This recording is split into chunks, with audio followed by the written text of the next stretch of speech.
Welcome to This Just In with This Just In. As your host, Justin Core. This is a show where we take a deeper dive into the stories most important to you with the people who bring you those stories. And that person today, a returning guest, but with a new title. That's right. It's now weekend anchor, Abby Wilt. Yay, Abby.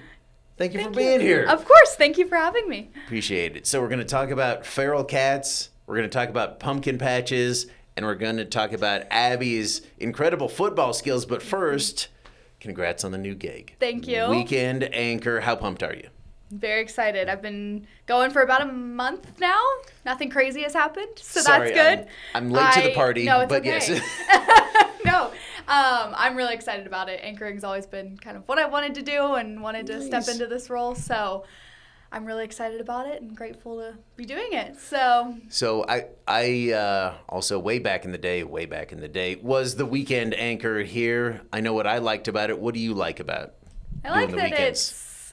I like that not a lot of people are working. I can kind of like have my own show. You know, I'm producing it. Yes. I'm producing it. I'm anchoring it. Like, this is my thing. Absolutely. So I love that. I like that there's a lot of reps with it. Like, I'm doing 2 shows a day, if not 3. Yeah. So it's nice to kind of get the reps in. Keep going with it. I love it. Same. Yeah. That first part especially, where it's like, you know what? I'm just going to decide how this show's going to look and what people are doing and what we're talking about, and that'll be my show and I can anchor it. That is awesome. All the power in the world. It's great. Whoa. You sound a little power drunk already, so relax. Yeah. So just the weekend. Just on the weekend. You're just queen of the weekend. Mm-hmm. Yeah. We're going to talk about feral cats now on this show again because we're on the internet and the cats dominate the internet. So, Abby, what can you say to set up this story out of Mountain Home for us? Well, Mountain Home has had a major feral cat problem, and they've had thousands of cats. I went out there one day to get B-roll of the whole situation, and they were really everywhere. Like, I could actually tell. So they're having a feral cat problem, but trap, neuter, return is not, or release is not allowed in Mountain Home. It's allowed in like Boise and Twin Falls and places like that, but not allowed in Mountain Home. So that's kind of how a lot of cities handle the overpopulation of feral cats. Gotcha, but not an option in Mountain Home. Let's take a look. A proposal is on the table to eliminate feral cats in Mountain Home.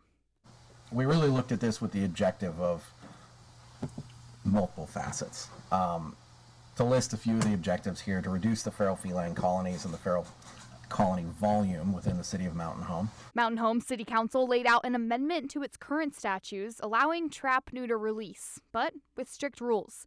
Groups would need a permit to catch cats, and all animals would need to be examined by animal control and a veterinarian before they're operated on. If we get a trapping area, then we trap the cats, and then we have to make arrangements to take them to the animal shelter, have them look them over, fill out a paper for each cat.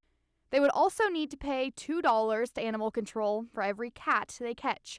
Groups like Lost Paws say this isn't feasible for their volunteer work. The vets are closed on the weekends, and the animal shelter is closed on the weekends. When do people trap? On the weekends. Would have to shut down and not do it. Because Lost Paws has trapped and neutered more than 320 cats since the start of 2025. They say their work protects cats while making sure they aren't reproducing and adding to the feral cat population in Mountain Home. But City Council says what they're doing isn't legal. they don't realize there's thousands of cats out there, thousands that need to be TNR'd. Idaho state law doesn't have a specific law on TNR. It just has a general law on animal cruelty. The city of Boise, Twin Falls, and other major cities across Idaho all allow TNR. So if our state laws are preventing us from doing this, how does Twin Falls, how did Boise, how do all them doing it? So there's got to be a way. And It's Mountain Home City Code that doesn't allow TNR, considering it, quote, animal abandonment because of the return aspect. Lost Paws says legalizing TNR statewide could be a solution. What we're doing in county, we will still fight for these cats and do what we can and do what we love. So important to this story is differentiating between feral cats and say like stray or like abandoned cats, where maybe someone had a cat and it got loose or they abandoned it. These are feral cats, sort of bred in in the wild, right? Yes, bred in the wild, so they've never had a home. They've always been wild cats. Yes. Wild cats, gotcha. Under city code, if these groups, you heard from one of them, a nonprofit there, use TNR, trap, neuter, release. The release means that now these feral cats were sort of in their care, and now they are abandoned. Now they are strayed. Is that right? Right. So Idaho code doesn't say like whether that portion is actually animal abandonment, but each city kind of can take it as they wish. So Mountain Home takes that release part as that is animal abandonment, whereas Boise does not consider that abandonment. So Idaho code doesn't necessarily specify. It's up to each city. So it's kind of up to each city, and it doesn't seem as big of a problem in other cities. So these nonprofits are like, well, it's working everywhere else. Yes. Why aren't we doing that here? And that seems to kind of be the big question. What are city leaders saying about that? Well, why are they determined to say, no, we're not going to use this here. We're not going to use TNR here. Yeah, they've been discussing it for months now. Like I started following the story probably last January. So they're definitely trying to have a solution. Gotcha. But they are trying to do that in a respectful way that doesn't get more cats out.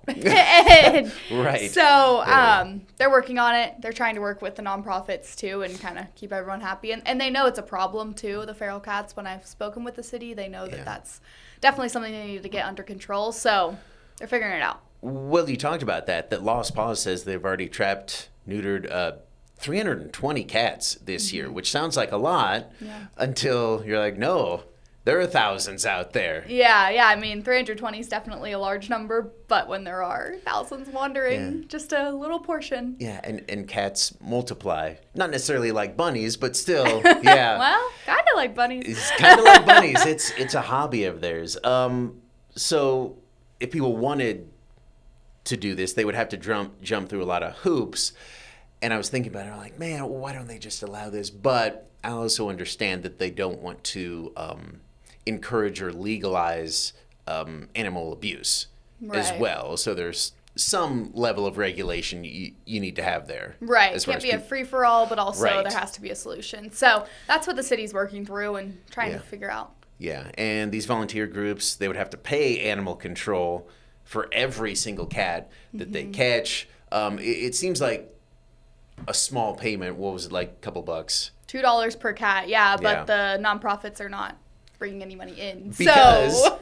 as per the name, they are non-profits. Exactly. There's been some talk, at least from these nonprofits, about maybe legalizing TNR statewide. Has there been any talk, say, from state lawmakers about doing that? Is this something they're going to discuss next session? Someone would have to bring that bill forward, and they haven't heard that they're going to do that yet, but I know that that's something the nonprofits would like to see happen, so I guess we can wait and see see what happens. Maybe they can get in touch with their lawmakers there in the Mountain Home area. Right. Okay. Awesome. Well, coming up next on This Just In, we talk about all your pumpkin patch options coming up this fall, of which there are many, and Abby takes a look at a number of those. That's next on This Just In. Welcome back to This Just In with KTVB weekend news anchor, slightly new, Abby Wilt. Abby, thank you for being here. First off, what is your favorite season and why is it fall?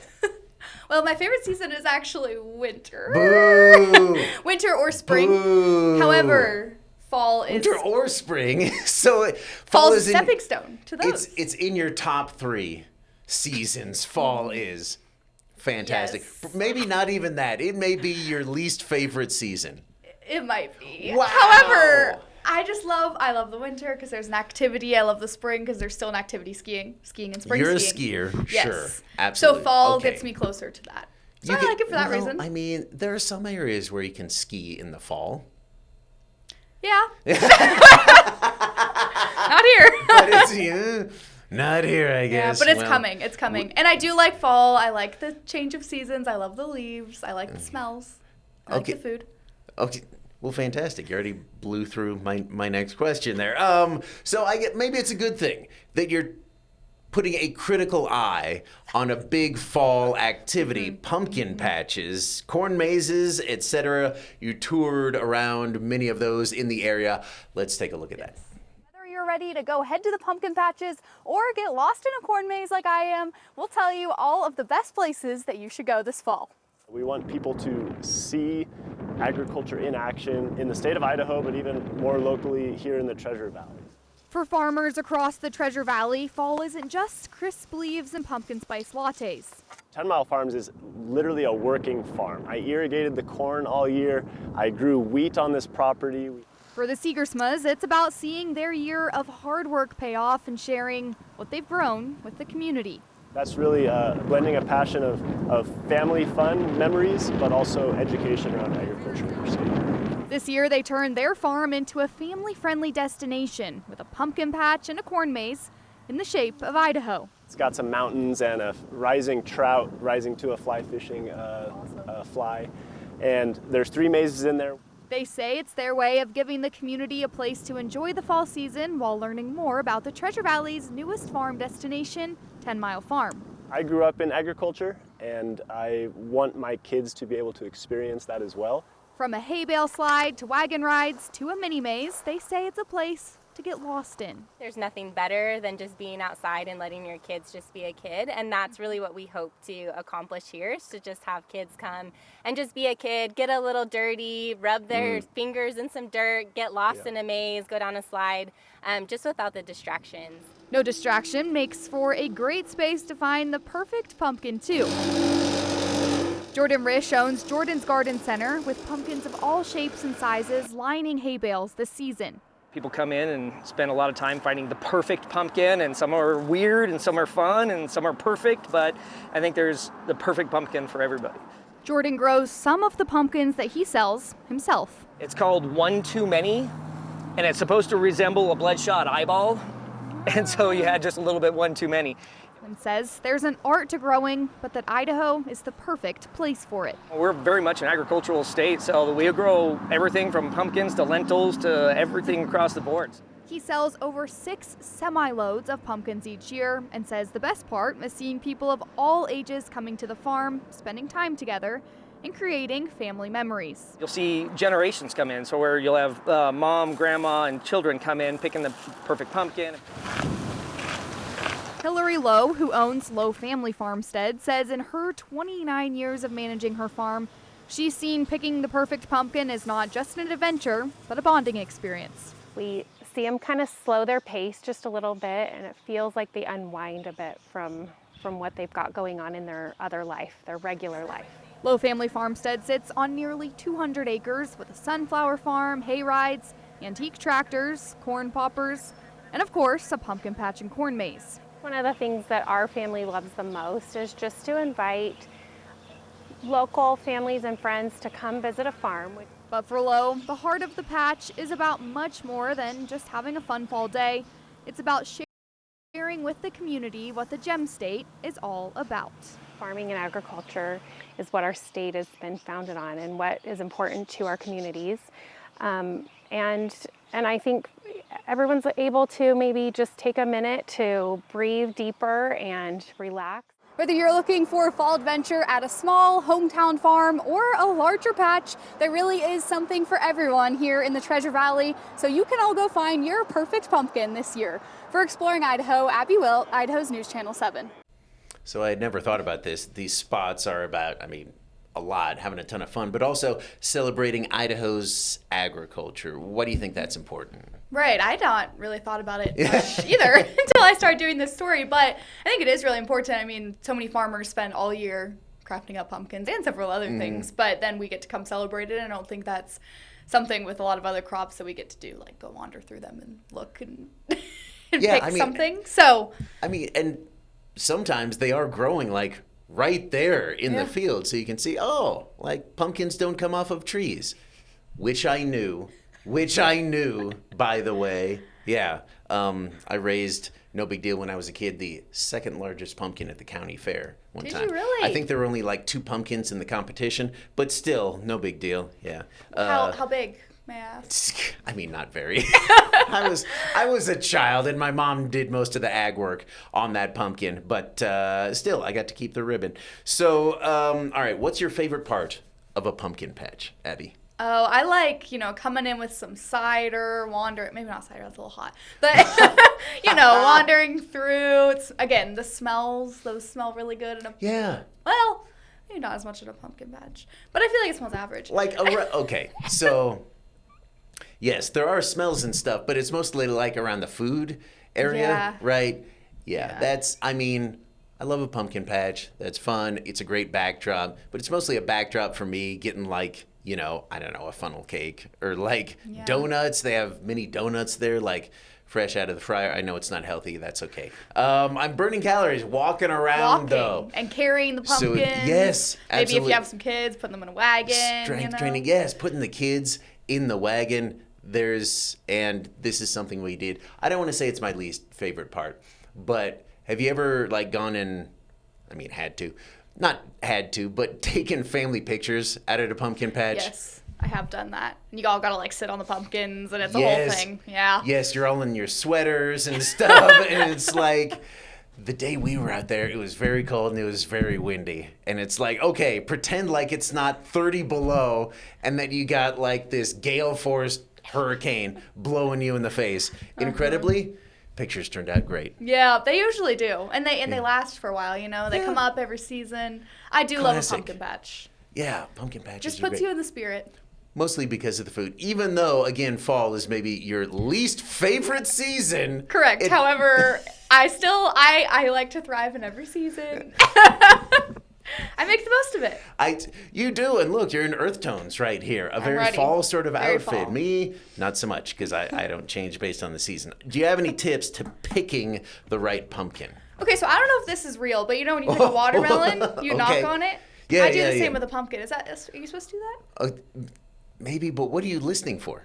If it's hollow but that's for Is that watermelon. I don't think it's real. But I always knock on it, and then I pick it up. No, I don't want it to have a bunch of marks on it. It needs to be pretty circular, nothing crazy, not too long of a stem. I don't like when the stems are like this high. Like it needs to be about that big. Yeah, okay, about yeah. this. Just like a nice sort of handle for the top of a jack-o'-lantern. Little handle, not too short, not too long. Okay, yeah. So you're looking for like sort of the quintessential pumpkin. What do you think about some of the others that you saw at those farms though? Like the ones that are stark white or the ones that are like green and like really bumpy? I think they're fun porch decorations, but when you're looking for a pumpkin to carve. A jack-o'-lantern. Yes. Yeah, come on. Yeah, just go with the classic. Exactly. Absolutely. And I guess the white ones you could like draw a face on there, but if you're going to do a jack-o'-lantern, do a jack-o'-lantern. Alrighty. Exactly. How about that one? They're breeding them now to look like bloodshot eyes. That is crazy. Is that? I was like, how do you grow these? And he starts talking about bloodshot eyeballs, and I was like, okay. How do you grow these? I actually wasn't that curious. No, I don't know, because I'm looking for your standard circular orange pumpkin, which are need a basic. Still available. Do you have any tricks to solving a corn maze? Go in there, have fun. Get lost. Get lost or try to. Yeah, it's the worst when a corn maze is like too easy. It's like, well, I can see over it. It's right over there. Or like it's at the end of the season, a bunch of people have like torn through the walls, the corn walls. It's all falling down. It's like I can pretty much just go wherever. I asked my kids about this. They're like, well, you just sort of hug the right wall. And then you'll always eventually get there. It may take you all day and all night, but eventually you get there. See, right. I would like it to take a while. If I'm going to go and make an effort, it needs to take a while. I need to look at the corn, wander through. Good for you. Have fun. Yes. Yeah. Enjoy the season before your favorite season. Exactly. Try to soak it up. Try to not be thinking about the snow. Looking at the mountains above the corn maze. Whole time you're thinking like, man, this is so awesome that we're so close to ski season. Exactly. All righty. Abby, thank you so much. Up next on This Just In, another fall tradition, Bronco Football, and Abby shows off her incredible skills on the blue. That's coming up next on This Just In.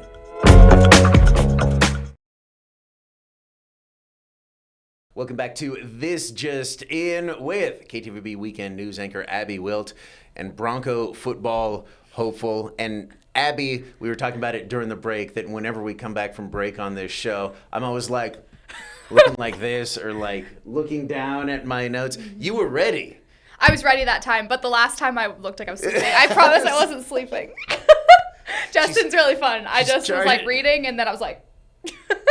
I don't know if I believe that, but I appreciate you saying it. Okay, so Abby, before the season started, the football season started, you took part in BSU Media Pro Days, so like where local reporters and anchors, weekend anchors, try their hand at NFL or college combine skills. Before we see the video, how do you think you did? I think I have room for improvement. However, I don't think I like embarrassed myself to the point of never doing it again.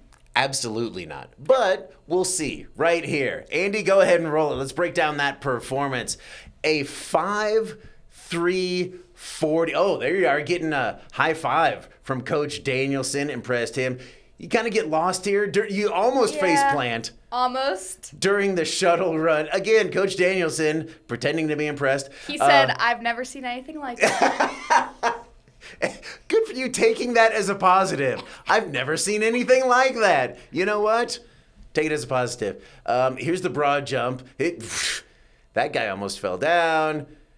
Jay Tust, I don't think here he is. Yeah, not impressive. And look at yours. You were about even with Jay. And then here's an issue.